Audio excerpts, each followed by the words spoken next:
أعوذ بالله من الشيطان الرجيم.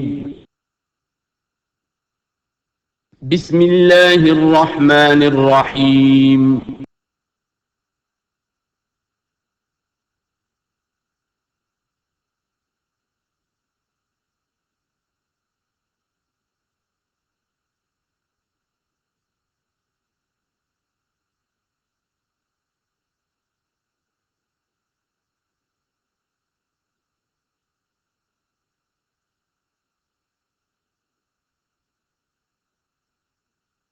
اعوذ باللہ من الشیطان الرجیم بسم اللہ الرحمن الرحیم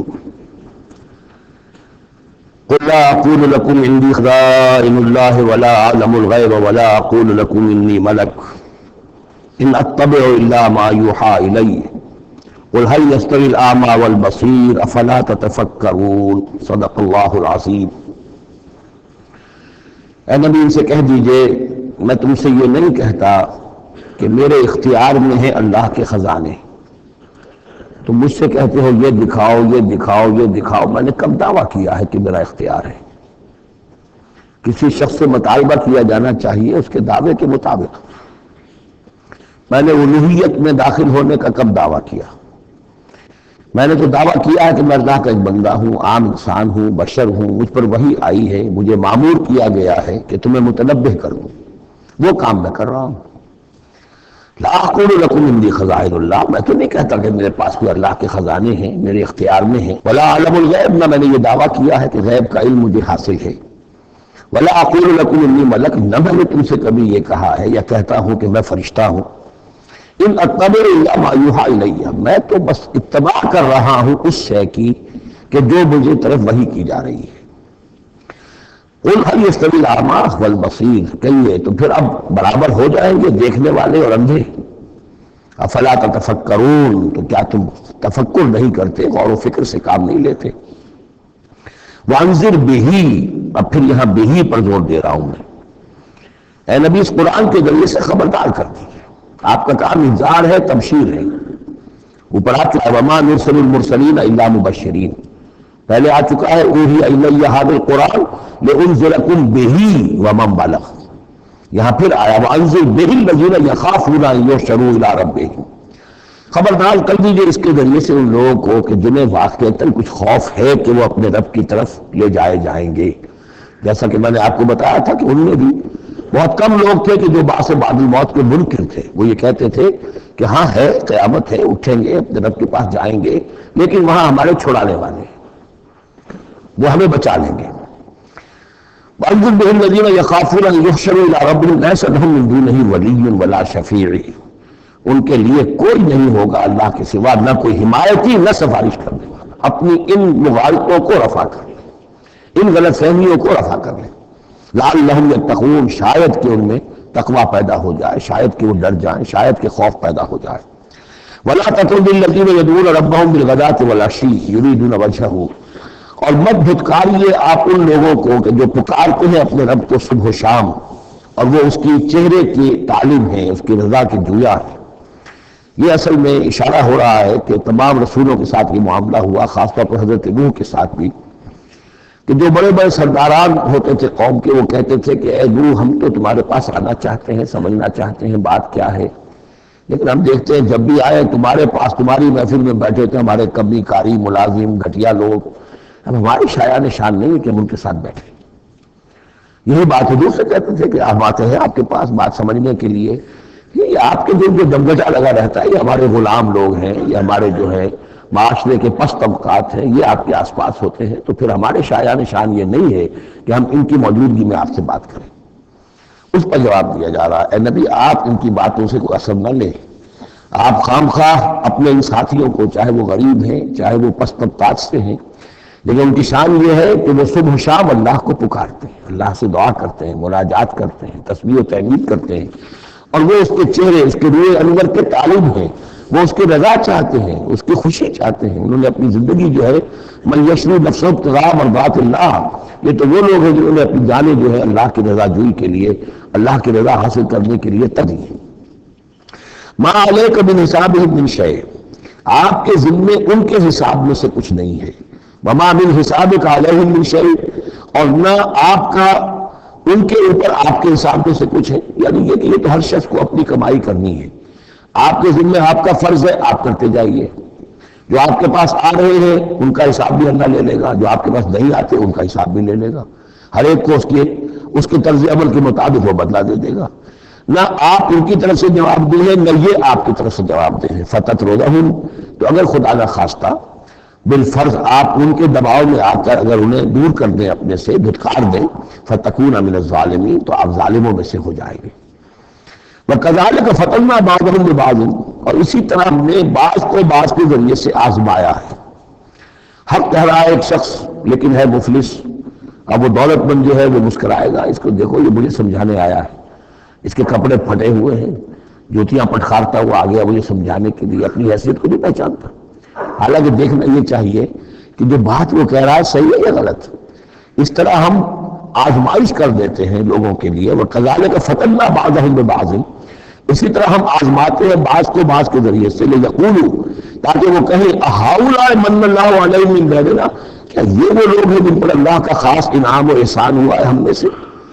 اللہ کا احسان ہم پر ہوا ہے، دولت مند ہم ہیں، سردار ہم ہیں، چوزراتیں ہماری ہیں، حویلیاں ہماری ہیں، یہ جو ہے گرے پڑے طبقات کے لوگ، کیا یہ ہے کہ جو اللہ کا احسان اور ان کے اوپر اللہ تعالیٰ کا بڑا فضل ہوا ہے؟ یہ کہا کرتے تھے مکے کے لوگ بھی کہ اگر قرآن اللہ نے بھیجنا ہی تھا، کتاب نازل کرنی تھی، نبوت دینی تھی، تو کوئی رجل من القریتین عظیم، یہ جو دو شہر ہیں مکہ اور طائف میں بڑے بڑے چودھری ہیں، سرمایہ دار ہیں، بڑے لوگ ہیں، سردار ہیں، ان میں سے کسی کے پاس بھیجتا۔ مکے کا یتیم جس کے پاس کوئی دولت نہیں، بچپن مفلسی میں گزرا ہے، سخت مشقت کے اندر جو ہے جوانی کا دور گزرا ہے، جس کے پاس کچھ بھی نہیں، کوئی عہدہ نہیں، کوئی منصب نہیں، قریش کا کوئی عہدہ حضور کے پاس نہیں تھا، کوئی منصب نہیں تھا، کوئی آپ کے پاس سرمایہ نہیں تھا، آپ کے پیدا ہوئے ہیں یتیم، تو اس اعتبار سے کیا یہ رہ گیا تھا اللہ کے لیے؟ معاذ اللہ ثم معاذ اللہ۔ لِيَقُولُوا أَهَٰؤُلَاءِ مَنَّ اللَّهُ عَلَيْهِم مِّن بَيْنِنَا أَلَيْسَ اللَّهُ بِأَعْلَمَ بِالشَّاكِرِينَ، تو کیا اللہ تعالیٰ زیادہ واقف نہیں ہے ان سے کہ جو واقعتاً اس کا شکر کرنے والے ہیں؟ ایک اور جگہ آئے گا کہ اللہ تعالیٰ وَاللَّهُ أَعْلَمُ حَيْثُ يَجْعَلُ رِسَالَتَهُ، اللہ بہتر جانتا ہے کہ کہاں اسے اپنی رسالت کا منصب کس کو دینا چاہیے، کس میں اس کی صلاحیت ہے۔ جیسے طالوت کے بارے میں لوگوں نے کہہ دیا تھا کہ اس کے لیے کیسے ہو سکتی ہے سرداری، جبکہ ہمارے پاس دولت ہے، اس کے پاس دولت نہیں، لم یؤت سعۃ من المال، تو کہا گیا تھا اسے جسم اور علم کے اندر اللہ نے بسطہ یعنی کشادگی عطا فرمائی۔ وَإِذَا جَاءَكَ الَّذِينَ يُؤْمِنُونَ بِآيَاتِنَا، اور اے نبی اس کے برعکس یہ لوگ جو چاہتے ہیں کہ آپ دھتکار دیں ان کو، اس کے برعکس آپ کی روش کیا ہونی چاہیے ان غرباء اور فقراء کے لیے؟ وَإِذَا جَاءَكَ الَّذِينَ يُؤْمِنُونَ بِآيَاتِنَا، جب آپ کے پاس آئیں وہ لوگ جو ہماری آیات پر ایمان رکھتے ہیں، فَقُلْ سَلَامٌ عَلَيْكُمْ، تو آپ ان کو سلام کہا کیجئے اور انہیں خوشخبری دیا کیجئے، کتب ربکم علی نفسہ الرحمہ، تمہارے رب نے اپنے اوپر رحمت کو لازم کر لیا ہے، اور تمہارے لیے خاص رحمت کا مظہر کیا ہے؟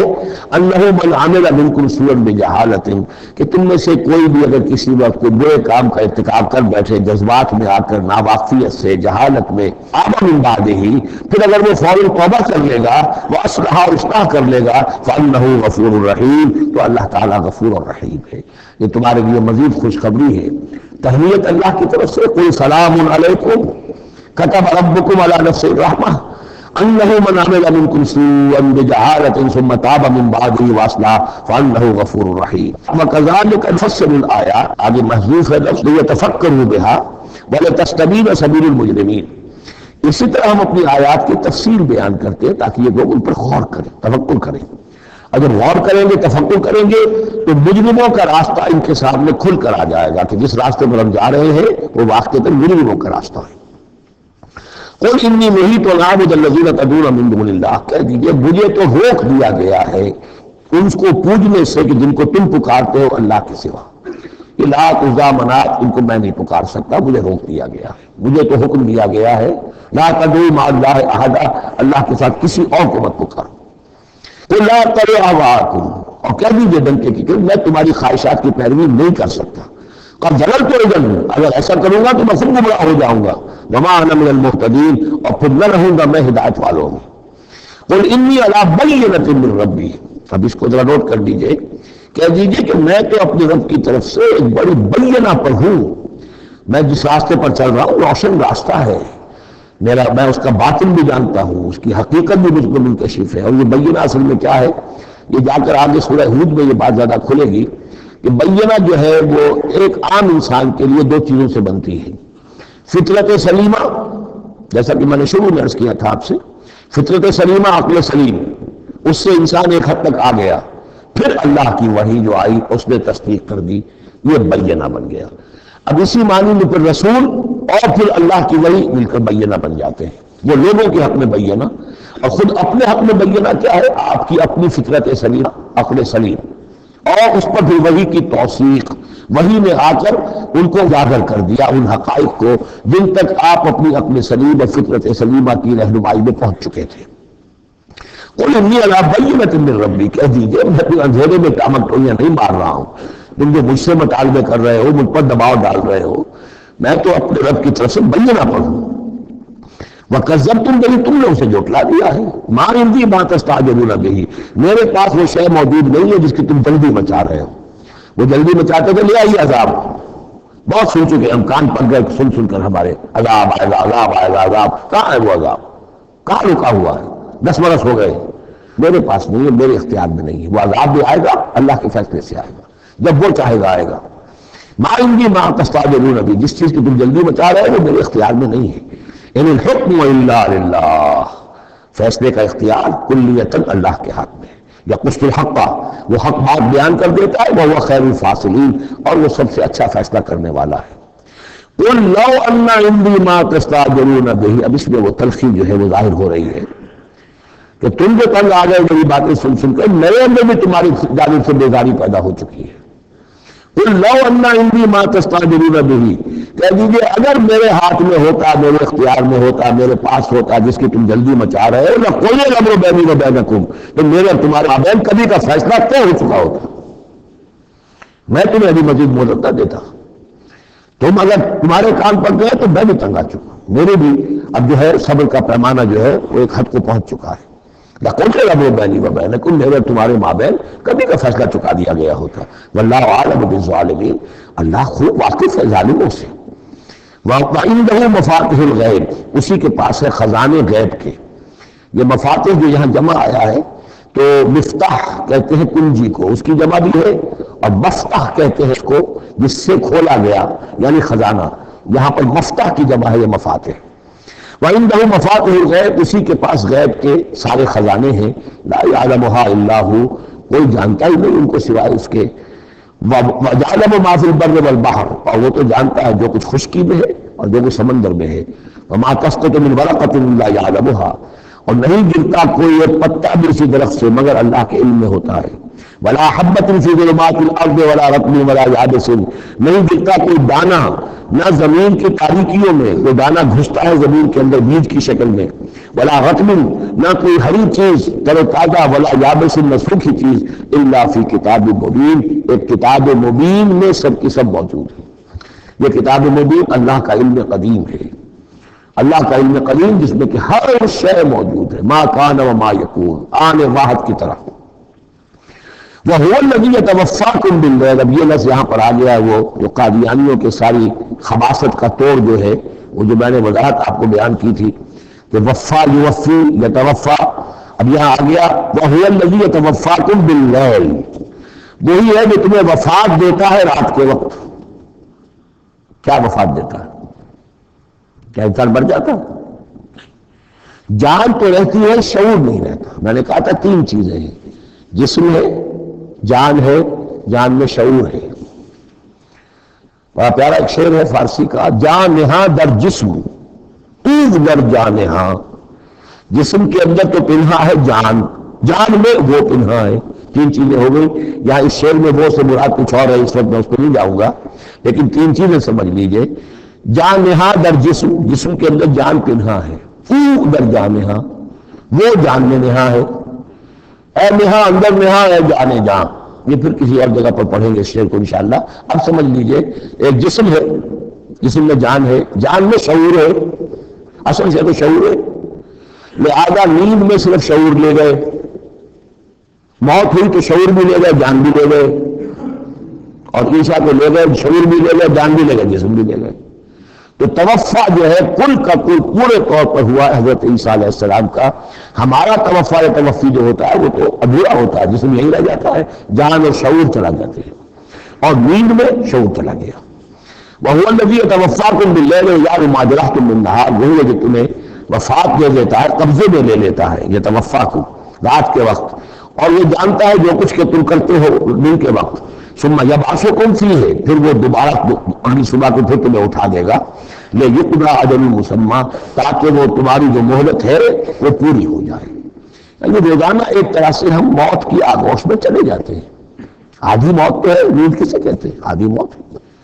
یہی وجہ ہے کہ جو دعا ہے صبح کو اٹھنے کے وقت کی جو مسنون دعا ہے، الحمدللہ الذی احیانی بعدما اماتنی والیہ النشور، کل شکر اور کل حمد کل تعریف اس اللہ کے لیے ہے جس نے مجھے دوبارہ زندہ کیا اس کے بعد کہ مجھ پر موت وارد کر دی تھی. نیند جو ہے وہ موت کی بہن ہے، اور اسی طرح اٹھنا ہے اللہ کی طرف. یہ بڑا ایک عجیب نکتہ ہے، اس کو ذہن میں اس کو اپریشیٹ کیجئے. جو شخص صبح آنکھ کھلتے ہی جس کے زبان پر یہ الفاظ آتے ہوں، الحمدللہ الذی احیانی بعدما اماتنی والیہ النشور، قیامت کے دن جب وہ اٹھے گا اس کی زبان پر یہی ترانہ خود بخود آ جائے گا.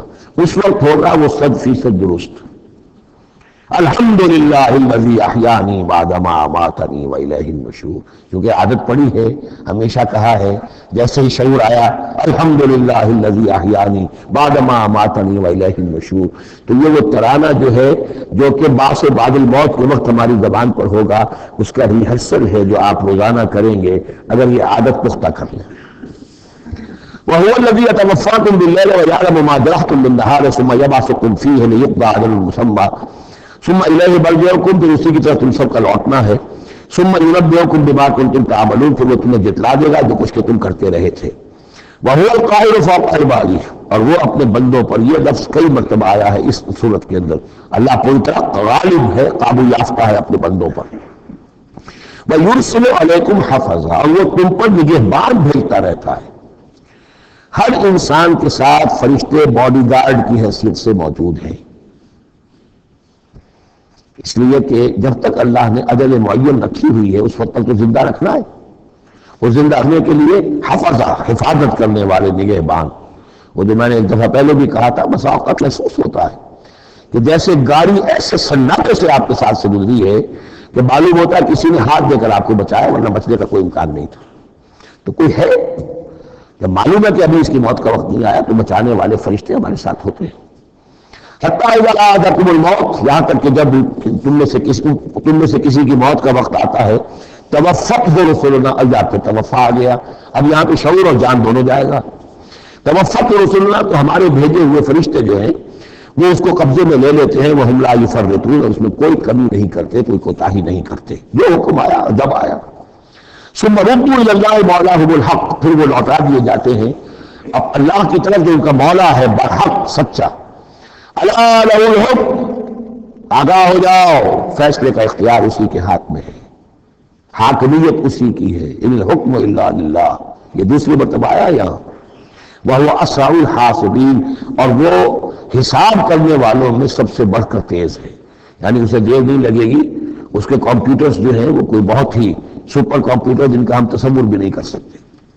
قل من ينجيكم من ظلمات البر والبحر تدعونه تضرعا وخفيا، ان سے پوچھئے کون تمہیں نجات دیتا ہے اندھیروں میں سے، وہ تاریکی کے ہو یا سمندر کے. سمندر میں دھوپ اندھیرا ہے، کشتی چل رہی ہے، کچھ نظر نہیں آ رہا ہے، اوپر بادل بھی ہے. اب اس وقت انسان کو کچھ نہیں سوچتا، ہاتھ کو ہاتھ سجائی نہیں دے رہا، کون تمہیں پھر بھی بچاتا ہے وہاں. من ينجيكم. اسی طرح کوئی قافلہ ہے بھٹک گیا ہے، اندھیری شب ہے، جدا اپنے قافلے سے تو اب یہ کہ اندھیرے کے اندر بھٹک رہا ہے، نہ دائیں کا نہ بائیں کا پتہ نہیں. ہر درخت معلوم ہوتا ہے کوئی آسیب ہے، کوئی بھوت ہے جنہیں چلا آ رہا ہے، پھر بھی اللہ بچاتا ہے تمہیں. من ينجيكم من ظلمات البر والبحر تدعونه تضرعا وخفيا، اس وقت تو تم پکارتے ہو اللہ کو بہت ہی گڑ گڑاتے ہوئے اور دل ہی دل میں خفیہ خفیہ، اللہ بچا دے، اے اللہ اس وقت کو راستہ بنا دے، کوئی دستگیری ہو جائے، کسی طرف سے روشنی ہو جائے. لیکن انجانا من هذه، اور کہتے ہیں تم دل میں اگر اللہ نے ہم کو اس سے بچا لیا، نجات دے دی، لنکونن من الشاکرین، پھر تو اب باقی زندگی تو بالکل اللہ کے شکر گزار بندے بن کر ہم گزار دیں گے. قل اللہ ینجیکم منها، اللہ تعالیٰ پھر نجات دیتا ہے تمہیں اس سے، وَمِن كُلِّ كَرْبٍ، اور ہر قلب سے، ہر تکلیف سے، ثُمَّ أَنْتُمْ تُشْرِكُونَ، پھر اس کے بعد تم آ کے پھر شرک شروع کر دیتے ہو، پھر تمہیں اپنی دیویاں دیوتا، اپنے آلہہ، اپنے چودھری، اپنے سردار یاد آ جاتے ہیں۔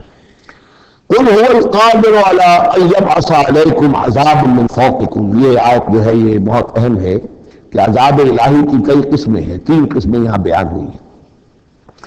کہہ دیجئے وہ قادر ہے اس پر کہ تم پر بھیج دے کوئی عذاب من فوقکم، تمہارے اوپر سے، آسمان کا ٹکڑا گر جائے، کوئی میٹیورائٹ گر جائے، جو بعد خبریں آتی رہتی ہیں کوئی آ رہا ہے، لیکن یہ کہ وہ پھر تحریر ہو جاتا ہے کہیں، جو بھی اوزون لیئر ہے یا کچھ اور ہے، بچت ہے، لیکن یہ کہ اگر اللہ چاہے تو جہاں آسمان پر سے کوئی عذاب بھیج دے آپ کے اوپر، اور من تحت ارجلکم، یا آپ کے قدموں کے نیچے سے زمین پھٹ جائے، شک ہو جائے، زلزلہ آئے، زمین دھس جائے، یہ بھی ہوتا ہے، خسف ہوں گے، قیامت سے پہلے بڑے بڑے 3 خسف ہونے ہیں جن کی خبر دی گئی ہے احادیث کے اندر، بڑے بڑے ٹکڑے زمین کے دھس جائیں گے اندر۔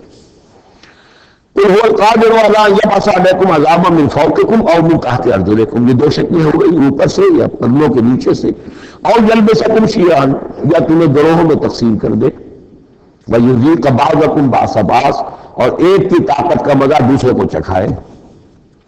اب لڑو آپس میں، پرانے اور نئے سندھی لڑو آپس میں، پنجابی اور اردو بولنے والے لڑو، اور بلوچ اور پختون لڑو، مارو ایک دوسرے کو۔ اللہ تعالیٰ کو نہ آسمان کو تکلیف دینے کی ضرورت کہ اس کا ٹکڑا گرائے، نہ زمین کو کوئی مشقت دینے کی کہ وہ پھٹے، کوئی ضرورت نہیں، آپس میں تقسیم ہو جاؤ کہ گروہ بندی ہو جائے گی، شیعہ سنی کو مارے اور سنی شیعہ کو مارے۔ یہ جو ہے یہ عذاب الہی کی بدترین شکل ہے جو آج مسلمانان پاکستان پر مسلط ہے۔ وہ کبھی ایک قوم ہوتے تھے، ہندو کا جب مقابلہ تھا ایک قوم تھے، اور اب وہ قوم جو ہے قومیتوں میں، عصبیتوں میں تحلیل ہو چکی۔ انظر کیسے نصرف الآیات لعلہم یفقہون، دیکھو کیسے ہم اپنی آیات کی تصریف کرتے ہیں، تصریف کہتے ہیں آیات کو گھمانا، ایک ہی بات کو اسلوب بدل کر، انداز بدل کر، ترتیب بدل کر لانا۔ ایک پھول کا مضمون ہو تو 100 رنگ سے باندھو۔ وَكَذَّبَ بِهِ قَوْمُكَ وَهُوَ الْحَقُّ، اور اے نبی آپ کی قوم نے اسے جھٹلا دیا، بہی مراد قرآن، یعنی میں نے عرض کیا کہ اس صورت کا یہ عمود حصی معجزہ کوئی نہیں دکھائیں گے، اصل معجزہ محمد کا یہ قرآن ہے صلی اللہ علیہ وسلم، اسی لیے بہی اس کی تکرار اس مقصد سے ملے گی۔ وَكَذَّبَ بِهِ قَوْمُكَ وَهُوَ الْحَقُّ، یہ قرآن الحق ہے، لیکن اے نبی آپ کی قوم نے اس کو جھٹلا دیا ہے۔ قُلْ لَسْتُ عَلَيْكُمْ بِوَكِيلٍ، ان سے کہہ دیجئے میں اب تمہارا ذمہ دار نہیں ہوں۔ اب میں نہیں کہہ سکتا کہ کب اللہ کے عذاب کا بند جو ہے وہ کھل جائے اور تمہارے اوپر وہ عذاب ہلاکت جو ہے وہ آ جائے۔ لِكُلِّ نَبَأٍ مُسْتَقَرٌّ، كُلُّ نَبَأٍ مُسْتَقَرٌ، ہر خبر، ہر بڑی بات کے لیے وقت معین ہے۔ فَسَوْفَ تَعْلَمُونَ، میں نہیں کہہ سکتا، جیسے کہ سورہ انبیاء میں فرمایا وَإِنْ أَدْرِيَ قَرِيبٌ أَمْ بَعِيدٌ مَا تُوعَدُونَ، میں یہ نہیں جانتا کہ جس کی تمہیں دھمکی دی جا رہی ہے وہ قریب آ چکا یا دور ہے، ٹائم ٹیبل اللہ کے علم میں ہے، لیکن یہ میں جانتا ہوں کہ اگر تمہاری روش یہی رہی تو عذاب آ کر رہے گا۔ بسوف تعلمون، اور ان قریب تمہیں معلوم ہو جائے گا۔ وَإِذَا رَأَيْتَ الَّذِينَ يَخُوضُونَ فِي آيَاتِنَا، یہ وہ آیت آگے جس کا حوالہ سورہ نساء کی آیت نمبر 140 میں آیا تھا کہ تمہیں پہلے ہدایت دی گئی تھی کہ جب تم لوگوں کو دیکھو کہ وہ ہماری آیات کا استہزاء کر رہے ہیں، تبصر کر رہے ہیں، ان کے پاس بیٹھو مت، اٹھ کر چلے جاؤ، کم سے کم یہ کہ ایک پروٹیسٹ میں واک آؤٹ تو وہاں سے ہو جائے۔ وَإِذَا رَأَيْتَ الَّذِينَ يَخُوضُونَ فِي آيَاتِنَا، اور جب تم دیکھو لوگوں کو کہ وہ ہماری آیات میں خوض، نیل میخ نکال رہے ہیں۔ دیکھیے اردو میں ہم ایک لفظ بولتے ہیں غور و خوض، بڑا غور و خوض ہو رہا ہے، بہت غور و خوض کے بعد میں اس نتیجے پر پہنچا ہوں۔ یہ دونوں لفظ جو عربی زبان کے بہت قریب کے ہیں، غور کے معنی، غور اچھے معنی میں آتا ہے اور خوض برے معنی میں آتا ہے۔ صحیح چھان پھٹک کرنا اور غور کرنا، اس کے ما لہو ما علیہ، فار کیا ہے، اگینسٹ کیا ہے، یہ مثبت انداز میں یہ ہے غور۔ خوض ہے نیل میخ نکالنا، اس کے اندر جو ہے بال کی کھال خام خواہ کو اتارنا، یہ کوشش ہے، یہ خوض ہے۔ وَإِذَا رَأَيْتَ الَّذِينَ يَخُوضُونَ فِي آيَاتِنَا، جب کہ وہ ہماری آیات میں اس طریقے کا معاملہ کر رہے ہوں تو جب تم دیکھو فَأَعْرِضْ عَنْهُمْ، تو ان سے کنارہ کرو، حَتَّى يَخُوضُوا فِي حَدِيثٍ غَيْرِهِ، یہاں تک کہ پھر وہ کسی اور بات میں لگ جائے، کسی اور مذاق میں ٹھٹے میں، پھر تم ان کے پاس جا سکتے ہو۔ وَإِمَّا يُنْسِيَنَّكَ الشَّيْطَانُ فَلَا تَقْعُدْ بَعْدَ الذِّكْرَىٰ، اور اگر تمہیں شیطان بھلا دے، تم بیٹھے ہوئے تھے وہاں گفتگو شروع ہوئی، کچھ دیر تک تمہیں احساس نہیں ہوا کہ یہ تم اس کام میں لگے ہیں، تو تمہیں یاد نہیں آیا، لیکن فَلَا تَقْعُدْ بَعْدَ الذِّكْرَىٰ، جب یاد آ جائے تو مت بیٹھو ان کے ساتھ، مع القوم الظالمین، ان ظالموں کے ساتھ، پھر وہاں سے واک آؤٹ کرو احتجاجاً، اور پھر یہ البتہ منتظر رہو چونکہ دعوت و تبلیغ کے لیے پھر تمہیں آنا ہے۔ تو قالوا سلاما، علیحدہ بھی ہو تو وہ لچ مار کے نہ ہو، بلکہ یہ کہ اٹھو وہاں سے تو بڑی خوبصورتی کے ساتھ۔ وما علی الذین یتقون من حسابهم من شیء، اور یقین جو لوگ اللہ کی تقوی کی روش اختیار کرتے ہیں ان پر ان کے حساب کی کوئی ذمہ داری نہیں ہے، ولکن ذکریٰ لعلہم یتقون، لیکن یہ یاد دہانی ہے تاکہ وہ تقوی اختیار کریں۔ وذر الذین اتخذوا دینہم لعبا ولہوا، اور چھوڑو ان کو، دفع کرو، نظر انداز کرو، ان سے آپ نظر پھیر لو کہ جنہوں نے اپنے دین کو کھیل اور کود بنا لیا ہے، کھیل، ہنسی مذاق ٹھٹا۔ بہت سے لوگ اب بھی مل جائیں گے آپ کو دین کے معاملے میں کبھی سنجیدہ ہوتے ہی نہیں، دین کی بات اگر شروع ہوگی تو وہ اسے استہزاء میں، تمسخر میں، ٹٹ بٹس میں، اینیکڈوٹس میں، یہ واقعات یوں ہو گیا تھا، یہ ایسا تھا، اس میں اس کو جو ہے وہ بالکل ختم کر دیں گے۔ وَذَرِ الَّذِينَ اتَّخَذُوا دِينَهُمْ لَعِبًا وَلَهْوًا وَغَرَّتْهُمُ الْحَيَاةُ الدُّنْيَا، اور ان کو تو اصل میں دھوکے میں مبتلا کر دیا ہے دنیا کی زندگی نے، ساری توجہات ادھر ہیں، بھاگ دوڑ اس کے لیے ہے، زیادہ سے زیادہ کمانا ہے، مال جمع کرنا ہے، حلال سے ہو حرام سے ہو، ساز و سامان کی فکر پڑی ہوئی ہے۔ وَذَكِّرْ بِهِ، اب پھر بہی کو نوٹ کیجئے، تذکیر کیجئے اس کے قرآن کے ذریعے سے تذکیر کیجئے، جیسے کہ سورہ قاف کی آخری آیت ہے فَذَكِّرْ بِالْقُرْآنِ مَنْ يَخَافُ وَعِيدٍ، قرآن کے ذریعے سے تذکیر کیجئے اس شخص کو کہ جس کے اندر کچھ خوف ہے اللہ کے وعدے کا، اللہ کی وعید کا۔ تو یہاں بھی آیا کہ آپ ان کو چھوڑیے، وَذَكِّرْ بِهِ أَن تُبْصَرَ نَفْسٌ بِمَا كَسَبَتْ، اس قرآن کے ذریعے سے انہیں تذکیر کرائیے، یاد دہانی کرائیے کہ مبادا کوئی شخص گرفتار ہو جائے اپنے کرتوتوں کے عوض، وہ وقت نہ آ جائے کہ تم اپنی رنگ رلیوں اور کرتوتوں کے عوض رہن رکھے جاؤ، گرفتار ہو جاؤ۔ لیس لہا من دون اللہ ولی ولا شفیع، پھر اس کے لیے اللہ کے سوا کوئی نہیں ہوگا، یا اللہ کے مقابلے میں اللہ سے بچانے والا کوئی نہیں ہوگا، نہ کوئی ولی اور نہ شفیع۔ لیکن دوسری مرتبہ کیٹیگوریکل بدال شفیع کی آیت الکرسی کے ضمن میں عرض کر چکا ہوں، بیشتر مقامات پر قرآن مجید میں کیٹیگوریکل ڈینائل ہے، کوئی شفاعت نہیں۔ البتہ ہے ایک شفاعت کا، ایک شفاعت حقہ کی ایک حیثیت ہے، اس کو سمجھنے کی ضرورت ہے، اس کی شرائط ہے، اس کی لیمٹس ہیں۔ اگر ان شرائط اور لمٹ سے عناد کر دیں گے تو پھر یہ ہے کہ وہ شفاعت کا جو تصور ہے ایمان بالآخرت کی نفی کر دے گا، تو کوئی فائدہ ہی نہیں، ڈر کھائے گا۔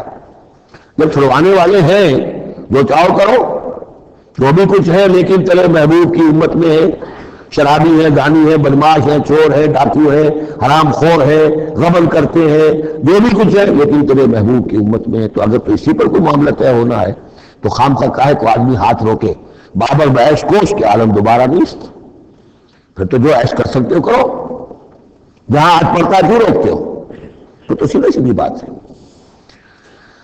لیس لہا من دون اللہ ولی ولا شفیع وان تعدل کل عدل، یہ وہی عدل آ گیا، اور اگر فدیہ دینا چاہیں کل کا کوئی فدیہ لا یؤخذ منہا، نہیں قبول کیا جائے گا۔ واتقوا یوما لا تجزی نفس عن نفس شیئا ولا یقبل منہا شفاعۃ ولا یؤخذ منہا عدل ولا هم ینصرون، یہ 2 مرتبہ سورہ بقرہ میں آ چکا ہے۔ اولئک الذین ابسلوا بما کسبوا، یہ لوگ تو گرفتار ہو چکے ہیں اپنی کرتوتوں کے عوض، اب یہ رہن ہے۔ لہم شراب من حمیم، ان کے لیے تو ہے پینے کے لیے تو کھولتا ہوا پانی، وعذاب علیم بما کانوا یکفرون، اور دردناک عذاب ہوگا ان کے کفر کی پاداش میں۔ قل اندعو من دون اللہ ما لا ينفعنا ولا يضرنا، اے نبی ان سے کہیے کیا ہم پکاریں اللہ کو چھوڑ کر ان چیزوں کو جو نہ ہمیں نفع پہنچا سکتی ہے نہ نقصان؟ یہ بت کیا نفع پہنچائیں گے تمہیں، کیا نقصان پہنچائیں گے؟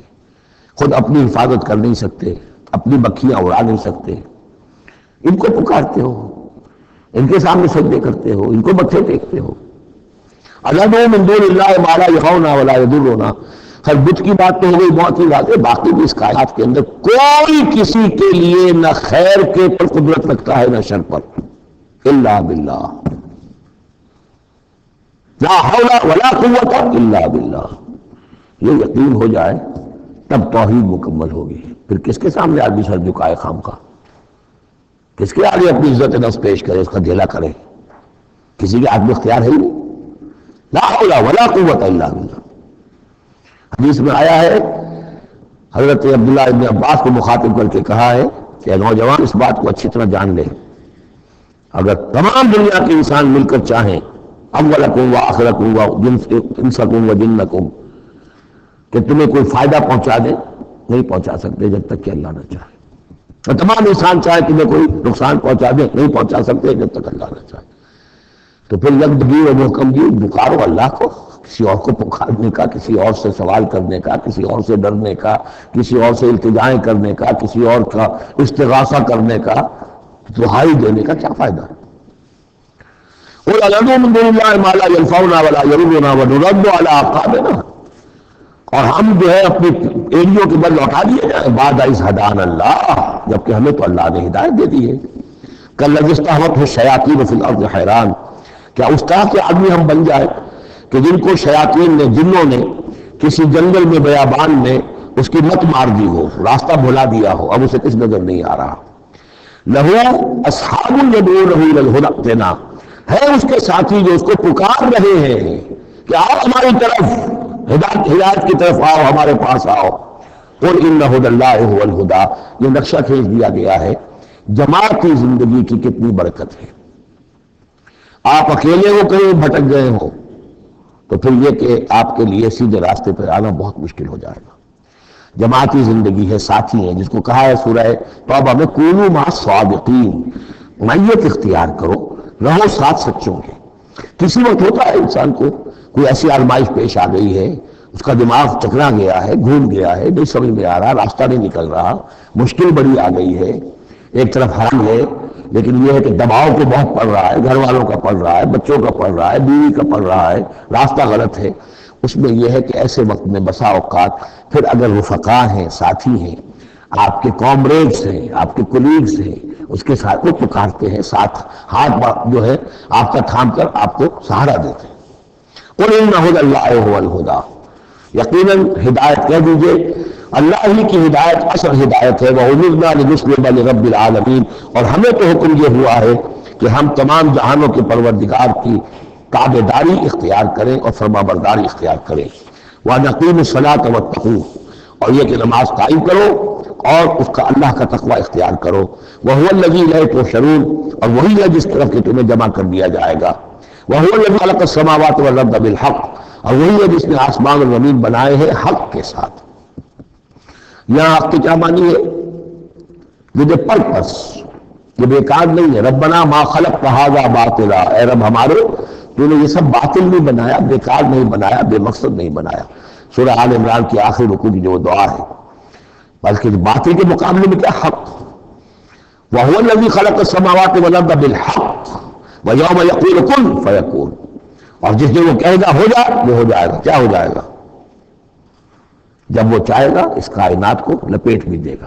اسی نے بنایا ہے حق کے ساتھ، اور اسی کے حکم سے لپٹ جائے گی. آگے چل کر آئے گا یوم نطوی السماء کطی السجل للکتب، جس دن کہ ہم تمام خلاؤں کو اور فضاؤں کو اور آسمانوں کو، ان سب کو ایسے لپیٹ دیں گے جیسے کہ تم کتابوں کا تومار لپیٹ لیتے ہو. والسماوات مطویات بیمینہ، تمام یہ خلا سما یہ سب اللہ کے داہنے ہاتھ میں لپٹے ہوئے ہوں گے. قولہ الحق، اس کا فرمانا ہی حق ہے. اس کا کیا معنی ہے؟ صرف اس کا کہہ دینا کل، بس، اس سے کسی اور شے کی ضرورت نہیں ہے. کوئی ذریعہ، کوئی میٹر، کوئی انرجی، کچھ.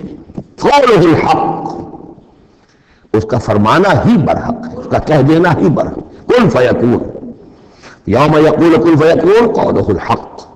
وَلَهُ الْمُلْكُ یوم يُنفَخُ فِي الصُّورِ، اور اسی کے لیے ہوگی بادشاہی اس دن جس دن کے سور میں پھونکا جائے گا. اگرچہ حقیقت میں تو بادشاہی اب بھی اسی کی ہے، لیکن بھی جھوٹے سچے بادشاہ بیٹھے ہوئے ہیں. یہ سب جو ہے یہ سب نسیاں منسیہ ہو جائیں گے. لمن الملک اليوم للہ الواحد القہار. معلوم کیا کہ اب بھی اگرچہ بادشاہی اسی کی حقیقت میں، لیکن یہ جھوٹے سچے ڈرامے والے خدا جو ہیں کچھ نہ کچھ بیٹھے نظر آتے ہیں بادشاہ. وَلَهُ الْمُلْكُ يَوْمَ يُنفَخُ فِي الصُّورِ، عالم الغیب، وہ تمام غیب کا جاننے والا، والشہادہ، اور کھلی باتوں کا جاننے والا، وہو الحکیم الخبیر، اور وہ کمال حکمت والا اور ہر شے سے باخبر۔ وَإِذْ قَالَ إِبْرَاهِيمُ لِأَبِيهِ آزَرَ، اب اس میں آپ دیکھیں گے اس سورہ مبارکہ میں حضرت ابراہیم کا ذکر ہے اور پھر ان کی نسل کے بعض انبیاء کرام کا ذکر ہے۔ ایک گلدستہ تو ہم پڑھ آئے ہیں سورہ نساء کے آخر میں، وہاں 13 انبیاء اور رسول کے نام آئے تھے۔ یہاں اس سے ذرا بڑا گلدستہ آئے گا، یہاں پہ 17 انبیاء اور رسول کے نام آئیں گے۔ پھر حضرت ابراہیم علیہ السلام کا ذکر یہاں آیا ہے، اور جو جن رسولوں کی قوموں پر ہلاکت کے بارے میں قرآن میں صراحت کے ساتھ مذکور ہے، ان 6 کا ذکر جو سورہ اعراف میں آئے گا۔ حضرت ابراہیم علیہ السلام کی قوم کا کیا حشر ہوا، یہ صراحت کے ساتھ قرآن میں مذکور نہیں ہے۔ جو قوم نوح کے ساتھ، ہود کے ساتھ، قوم صالح کے ساتھ، قوم شعیب کے ساتھ ہوا، تو حضرت ابراہیم علیہ السلام کے معاملے کو علیحدہ نکال لیا ہے، وہ سورہ انعام میں۔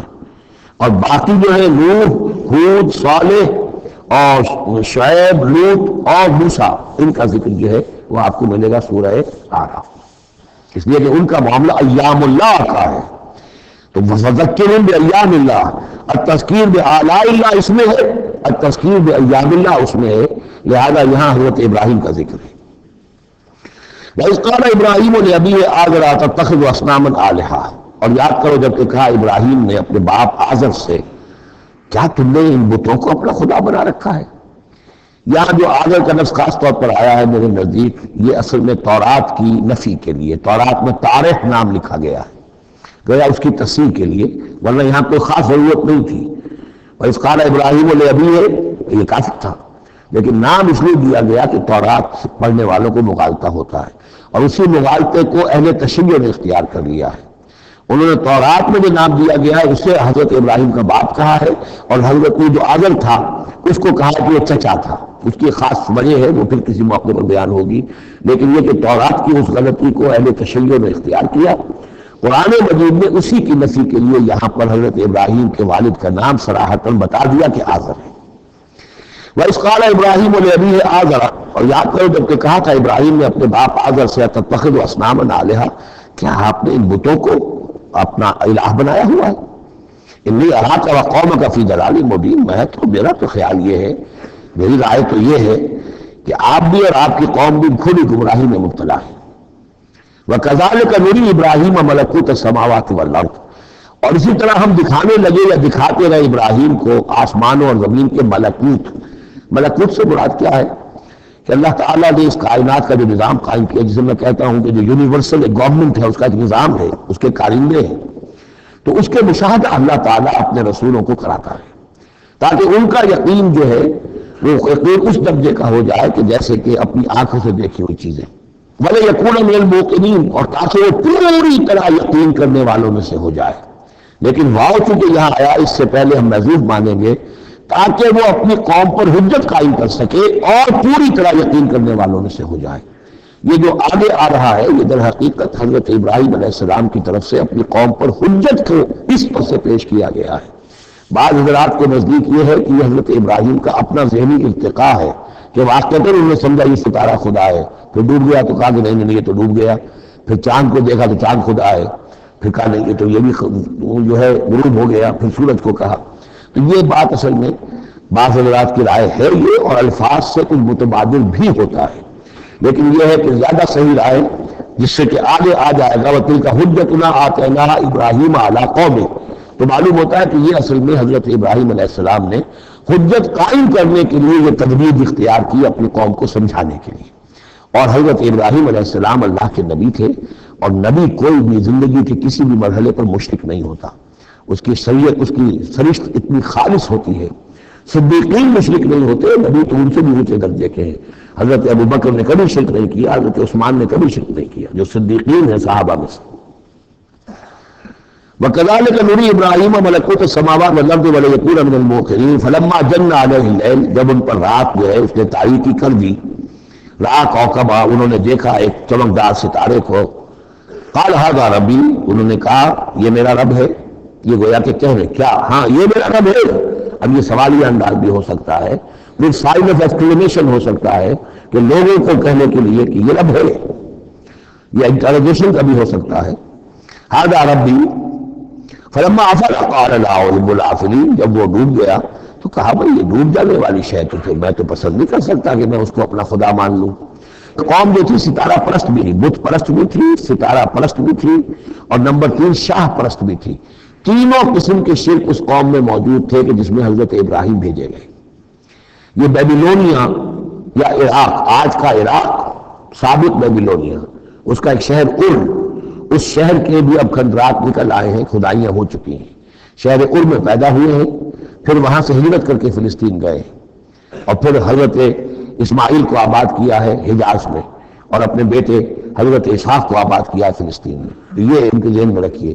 اور اس وقت عراق میں یہ شرک جو ہے گھٹا ٹوپ اندھیرے تھے کہ ان کے یہاں بت پرستی بھی تھی، ستارہ پرستی بھی تھی، اور تیسرے یہ کہ بادشاہ بھی نمرود جو تھا وہ یہ کہتا تھا کہ میں خدا ہوں۔ اس کا مکالمہ جو ہے جو اس نے کیا تھا محاجہ حضرت ابراہیم سے، وہ سورہ بقرہ میں ہم پڑھ چکے ہیں۔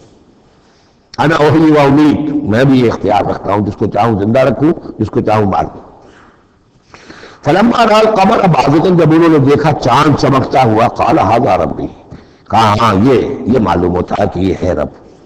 فلما افل قال لئن لم يهدني ربی، جب وہ بھی ڈوب گیا، غائب ہو گیا، تو انہوں نے کہا کہ اگر میرے رب نے مجھے ہدایت نہ دی تو پھر میں تو قوم ضالین میں سے ہو جاؤں گا۔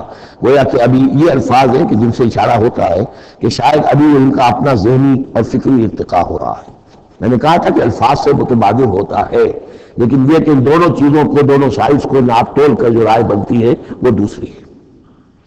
فلما رأى الشمس بازغة، جب دیکھا سورج بہت چمکدار، قال ھذا ربی ھذا اکبر، تو فرمایا ہاں یہ ہے رب، یہ سب سے بڑا ہے۔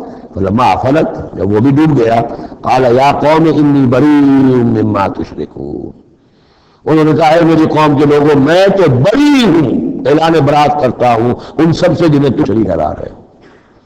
انی وجہت وجہی للذی فطر السماوات والارض حنیفا، میں نے تو اپنا رخ کر دیا ہے، اپنا چہرہ جو ہے ادھر کر لیا ہے اس ہستی کی طرف جس نے آسمانوں اور زمین کو بنایا یکسو ہو کر، وما انا من المشرکین، اور میں مشرکوں میں سے نہیں۔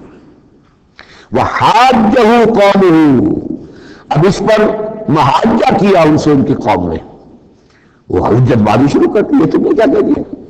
سارے دیویوں کی نفی کر دی، سارے ستاروں کی نفی کر دی، ہر چیز کی نفی کر دی، اب تم پر مار پڑے گی فلاں دیوی کی اور فلاں ستارے کی نحوست جو ہے اس کا تم نے انکار کیا، تیار ہو جاؤ اب تمہارے اوپر شامت آئے گی۔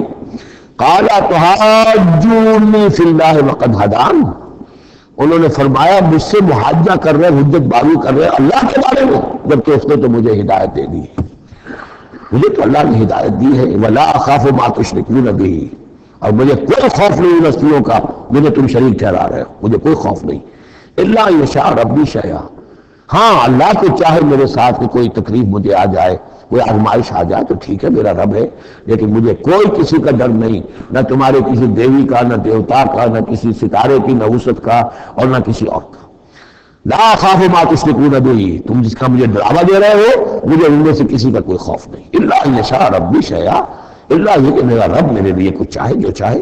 وسع ربی کل شیء علما، یقیناً میرا رب جو ہے وہ تو ہر شے کے علم کے اعتبار سے احاطہ کیے ہوئے ہے۔ افلا تتذکرون، تو کیا تم عقل سے کام نہیں لیتے، تم نہیں سوچتے، نصیحت اخذ نہیں کرتے؟ وکیف اخاف ما اشرکتم، میں کیسے ڈروں ان سے جنہیں تم نے شریک ٹھہرا رکھا ہے۔ ولا تخافون انکم اشرکتم باللہ، جب کہ تم نہیں ڈرتے کہ تم نے اللہ کے ساتھ شریک ٹھہرا دیے۔ ما لم ينزل به علیکم سلطانا، اور وہ ہستیوں کو شریک ٹھہرا دیا ہے جن کے لیے کہ اللہ نے کوئی سلطان، کوئی سند نہیں اتاری۔ ہاں اللہ نے اپنی کتابوں میں کوئی سند اتاری ہوتی، عقل انسانی میں اس کی کوئی بنیاد ہوتی تو کوئی بات ہوتی، نہ عقل میں، نہ فطرت میں، نہ کسی آسمانی کتاب میں کسی معبود کے لیے کوئی گنجائش نہیں ہے۔ وَكَيْفَ أَخَافُ مَا أَشْرَكْتُمْ وَلَا تَخَافُونَ أَنَّكُمْ أَشْرَكْتُمْ بِاللَّهِ مَا لَمْ يُنَزِّلْ بِهِ عَلَيْكُمْ سُلْطَانًا فَأَيُّ الْفَرِيقَيْنِ أَحَقُّ بِالْأَمْنِ إِن كُنتُمْ تَعْلَمُونَ، تو اگر تم علم رکھتے ہو تو بتاؤ دونوں فریقین میں سے، یعنی ایک موحد ہے، ایک اللہ واحد پر ایمان رکھتا ہے، ساری قوت اس کے ہاتھ میں، سارا اقتدار اس کا ہے، ہر شے اس کے قبضے قدرت میں۔ ایک وہ ہے کہ جو اس کو بعد میں کے ساتھ ساتھ کچھ اور چھوٹے دیوی دیوتا سینکڑوں جو ہیں وہ ان کو بھی مانتے ہیں۔ امن اور چین اور سکون کس کو میسر آئے گا؟ قلبی چین، روحانی اطمینان و سکون. ای الفریقین احق بالامن، ان دونوں میں سے موحدین اور مشرکین میں سے امن، سکون، اطمینان، چین اور راحت کا کون زیادہ حقدار ہے؟ بتاؤ اگر تم جانتے ہو. اور اس کا جواب خود دیا، الذین آمنوا ولم یلبسوا ایمانہم بظلم، یقیناً وہ لوگ جو ایمان لائیں اور اپنے ایمان پر کسی طرح کے شرک کی آلودگی نہ ہونے دیں. یہاں لفظ ظلم آیا ہے، ظلم کسی چھوٹے گناہ کو بھی کہہ سکتے ہیں. اسی لیے اس پر صحابہ گھبرا گئے تھے کہ حضور کون شخص ہوگا کہ جس نے کبھی کوئی ظلم نہ کیا ہو، اور نہیں تو اپنے اوپر ظلم کرتا ہے آدمی، کسی ظلم کرتا ہے. تو اس کا تو مطلب ہے کوئی شخص بھی یہ جو مقام ہے جو یہاں بیان کیا جا رہا ہے اس کا جو سزاوار اس کا حقدار نہیں ہو سکتا. آپ نے فرمایا نہیں، یہاں ظلم سے مراد شرک ہے. پھر آپ نے سورہ لقمان کی آیت پڑھی، اس میں فرمایا کہ ان الشرک لظلم عظیم. وَإِذْ قَالَ لُقْمَانُ لِابْنِهِ يَا بُنَيَّ لَا تُشْرِكْ بِاللَّهِ إِنَّ الشِّرْكَ لَظُلْمٌ عَظِيمٌ. یہاں پر ظلم سے مراد شرک ہے، یعنی ایمان ایسا ہو کہ جو شرک کی ہر آلودگی سے پاک ہو. میں یہاں پھر تذکرہ کیے دیتا ہوں، شروع میں بھی عرض کیا تھا شرک کسے کہتے ہیں، شرک کی قسمیں کون کون سی ہیں، کون کون سے بھیس بدل کر یہ شرک آتا ہے. باہر رنگے کاری جامہ می پوش من اندازے قدت رامی شناسم، تم چاہے کسی بھی رنگ کا لباس پہن کے آ جاؤ میں تمہیں تمہارے قد سے پہچان لوں گا. تو قد سے پہچاننا جو ہے شرک کا آسان نہیں ہے، بھیس بدلتا ہے، اس کے لیے ضروری ہے. اور آج کے دور میں شرک کس کس شکل میں موجود ہے اس کا سمجھنا بہت اہم ہے. اس موضوع پر میرے 6 گھنٹے کے کیسٹس موجود ہیں. الذین آمنوا ولم یلبسوا ایمانہم بظلم، یقیناً وہ لوگ جو ایمان لائے اور جنہوں نے اپنے ایمان میں کسی بھی نوع کے شرک کی آمیزش نہ ہونے دی، اولئک لہم الامن وہم مہتدون، ان کے لیے ہے امن اور وہی ہوں گے راہیاب. یہ امن اور ایمان اور اسلام اور سلامتی کا جو آپس میں تعلق ہے لفظی کے اعتبار سے، وہ اس دعا میں بہت نمایاں ہو جاتا ہے کہ جو حضور ہر نیا جو چاند دیکھتے تھے ہر مہینے کا جو دعا مانگتے تھے، اللہم احلہ علینا بالامن والایمان والسلامت والاسلام. اے اللہ یہ مہینہ جو شروع ہو رہا ہے اس نئے چاند کے ساتھ، لال کے ساتھ، اسے ہم پر طلوع فرما امن اور ایمان کے ساتھ اور سلامتی اور اسلام کے ساتھ. تو یہ بڑا گہرا ربط ہے ان الفاظ کے اندر. میرا چھوٹا سا کتاب کیا ہے، قرآن اور امن عالم، آج سے شاید کوئی میں سمجھتا ہوں کہ 30-32 سال پہلے کی تقریر تھی میری، لیکن وہ ان موضوعات پر میں سمجھتا ہوں کہ بہت مختصر لیکن بہت مفید ہے. فرمایا وَتِلْكَ حُجَّتُنَا آتَيْنَاهَا إِبْرَاهِيمَ عَلَىٰ قَوْمِهِ، اس کا میں حوالہ دے رہا تھا. یہ پوری سرگوش بیان کر کے اب فرمایا یہ ہماری وہ حجت تھی جو ہم نے ابراہیم کو عطا کی اس کے قوم کے خلاف. یہ سارا محاجہ حضرت ابراہیم اپنی قوم سے کر رہے تھے. بظاہر اس کو توریہ کہتے ہیں. ایک ہوتا ہے جھوٹ بولنا، ایک ہوتا ہے توریہ. توریہ یہ ہے کہ آپ کہیں کوئی بات ایسی کہ جو جھوٹ تو نہیں ہے لیکن جس سے سننے والا مغالطے میں مبتلا ہو جائے. مثلا شیخ الہند رحمۃ اللہ علیہ کا واقعہ ہے، جس زمانے میں ان کے وارنٹ نکلے ہوئے تھے اور وہ حرمین شریفین میں تھے، مکہ مکرمہ میں تھے، وارنٹ نکلا ہوا ہے اور شریف حسین والی مکہ جو ہے اس کے سپاہی ڈھونڈتے پھر رہے ہیں کہ کہاں ہے وہ مولوی ہندوستانی جو ہے جو باغی ہے انگریزوں کا، اس کو پکڑا جائے. اب یہ ایک جگہ پر یہ کھڑے ہوئے تھے تو ایک شرطے نے آ کر جو وہاں کا سپاہی تھا پوچھا ان کے بارے میں محمود الحسن کو جانتے ہو؟ کہ یہاں جانتا ہوں. وہ کہاں ہے؟ محمود الحسن کہاں ہے؟ تھوڑا سا 2 قدم پیچھے ہٹ کے ابھی یہی تھے. جھوٹ تو نہیں بولا نا، 2 قدم پیچھے ہٹ کر کہا ابھی یہی تھے، بالکل سچ بولا. اس نے سمجھا بھی یہی تھے، دوڑا ادھر دوڑ گیا تو نکل گئے. اس کا نام ہے توریہ. یہ جھوٹ بھی نہیں ہے لیکن یہ کہ سننے والے کو مغالطہ بھی ہو گیا. اصل میں حضرت ابراہیم علیہ السلام کے کلام میں یہ توریہ کا انداز جو ہے وہ بہت ہے، تاکہ لوگوں کو جیسے جب بتوں کو سب کو توڑ دیا تو کہا کہ اس نے توڑا ہوگا، یہ جو بڑا ہے جو صحیح سالم کھڑا ہوا بڑا بت، اور پیشہ بھی جو ہے جس سے توڑا تھا سب کو وہ اس کے گردن میں لگا دیا کہ یہ جو ہے جو آلہ ہے، آلہ واردات بھی اسی کے پاس سے برآمد ہو رہا ہے اور یہ سالم ہے، باقی سب ٹوٹ گئے ہیں تو قرائن کی شہادت بھی ہے کہ یہی ہے، پکڑو اس کو. تو یہ ہوتا ہے ان کو سمجھانے کے لیے کہ وہ سوچیں، دونوں بینی پر آمادہ ہو جائیں. تو یہ ہے میرے نزدیک ان آیات کا محل یہ ہے. وَتِلْكَ حُجَّتُنَا آتَيْنَاهَا إِبْرَاهِيمَ عَلَىٰ قَوْمِهِ، اور یہ ہماری وہ دلیل تھی جو ہم نے عطا فرمائی ابراہیم کو اس کی قوم کے خلاف. نرفع درجات من نشاء، ہم بلند کرتے ہیں درجے جن کے چاہتے ہیں۔ اب ظاہر بات ہے یہاں کہنے کا مقصد یہ ہم نے ابراہیم کے درجے بہت بلند کیے۔ ان ربک حکیم علیم، یقیناً تیرا رب حکیم اور علیم ہے۔ وَوَهَبْنَا لَهُ اسحاق وَيَعْقُوبَ، اب وہ گلدستہ شروع ہو رہا ہے، اور ہم نے اسے عطا فرمایا اسحاق جیسا بیٹا، یعقوب جیسا پوتا، کلًا ہدینا، سب کو ہم نے ہدایت دی، وَنُوحًا ہدینا من قبل، اور نوح کو ہم نے ہدایت دی تھی ان سے بھی پہلے، وَمِن ذُرِّيَّتِهِ، اور ان کی اولاد میں سے، حضرت ابراہیم کی اولاد میں سے، داؤد و سلیمان و ایوب و یوسف و موسیٰ و ہارون، کیسے کیسے عظیم نبی ہم نے اٹھائے، داؤد جیسا بادشاہ، سلیمان جیسا بادشاہ، ایوب اور یوسف اور موسیٰ اور ہارون، وَكَذَلِكَ نَجْزِي الْمُحْسِنِينَ، اسی طرح ہم بدلہ دیتے ہیں محسنین کو۔ یہ لوگ ظاہر بات ہے کہ ایمان کی اس بلند ترین منزل پر فائز تھے جس کو ہم پڑھا ہے سورہ مائدہ میں کہ ثُمَّ اتَّقَوْا وَأَحْسَنُوا وَاللَّهُ يُحِبُّ الْمُحْسِنِينَ، وَزَكَرِيَّا وَيَحْيَا وَعِيسَىٰ وَإِلْيَاسَ، مزید برآں زکریا جیسے نبی، یحییٰ جیسے نبی، عیسیٰ علیہ السلام، وَإِلْيَاسَ كُلٌّ مِّنَ الصَّالِحِينَ، یہ سب کے سب نیک بختوں میں سے تھے، وَإِسْمَاعِيلَ وَالْيَسَعَ وَيُونُسَ وَلُوطًا، اور اسماعیل اور الجسع اور یونس اور لوط، وَكُلًّا فَضَّلْنَا عَلَى الْعَالَمِينَ، سب کو ہم نے تمام جہان والوں پر فضیلت دی، وَمِنْ آبائِهِمْ، اور ان کے آباء و اجداد میں سے بھی، وَذُرِّيَّاتِهِمْ، اور ان کی نسلوں میں سے بھی، وَإِخْوَانِهِمْ، اور ان کے بھائیوں میں سے بھی، وَاجْتَبَيْنَاهُمْ، ہم نے ان کو چن لیا، پسند کر لیا، سلیکٹ کر لیا، وَهَدَيْنَاهُمْ إِلَىٰ صِرَاطٍ مُسْتَقِيمٍ، اور ہم نے ان کو ہدایت دی سیدھے راستے کی طرف۔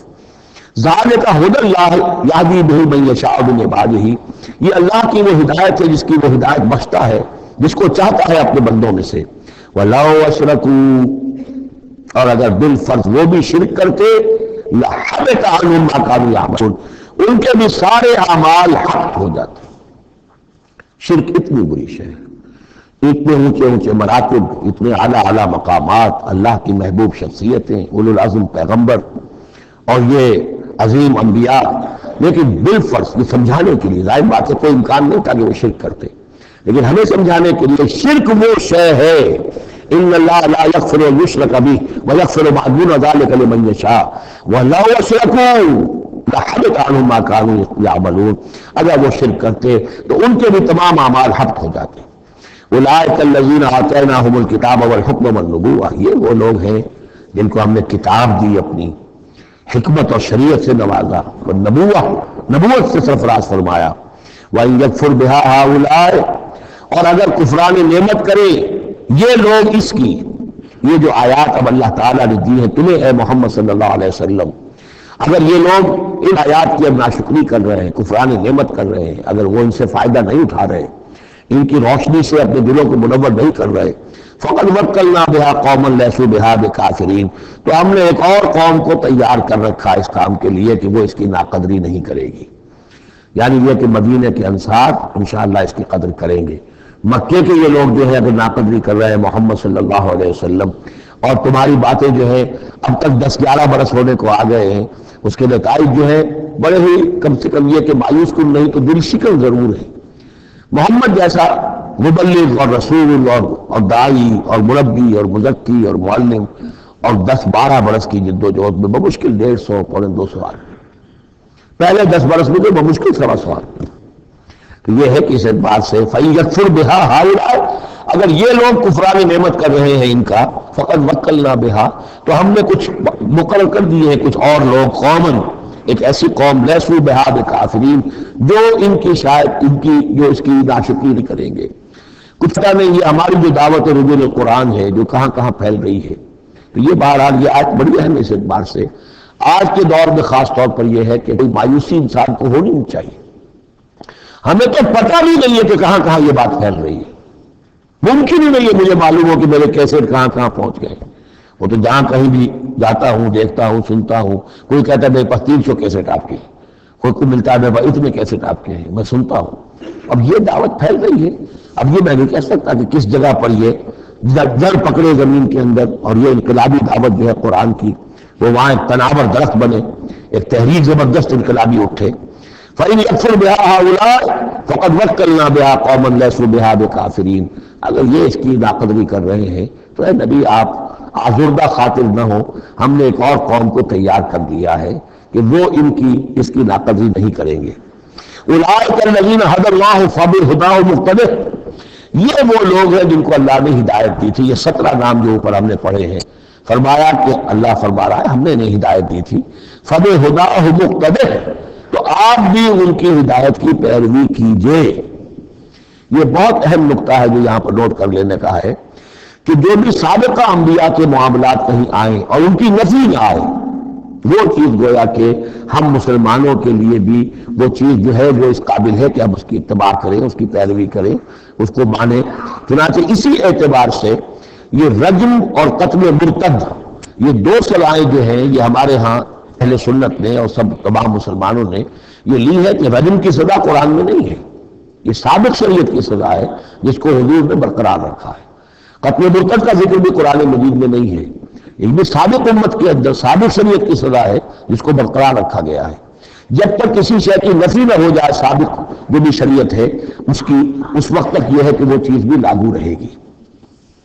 فرمایا اولئک الذین ھدی اللہ فبہداہ مقتدہ قل لا اسألکم علیہ اجرا، اور کہیے کہ میں تمہیں اس پر کسی اجر کا طالب نہیں ہوں، میں نے تم سے کوئی محنتانہ کبھی طلب نہیں کیا، تم سے کوئی معاوضہ نہیں مانگا۔ ان هو الا ذکریٰ للعالمین، یہ نہیں ہے مگر تمام جہان والوں کے لیے یاد دہانی ہے، نصیحت ہے۔ جو چاہے اس سے کسب فیض کرے، جو چاہے اس سے نور حاصل کرے، جو چاہے اس سے صحیح صراط مستقیم تک کی رہنمائی اخذ کر لے، یہ تو اللہ تعالیٰ کی طرف سے ایک صدقہ جاریہ ہے۔ ان هو الا ذکریٰ للعالمین، یاد دہانی اور نصیحت ہے تمام جہان والوں کے لیے۔ بارک اللہ لی ولکم فی القرآن العظیم ونفعنی وإیاکم بالآیات والذکر الحکیم۔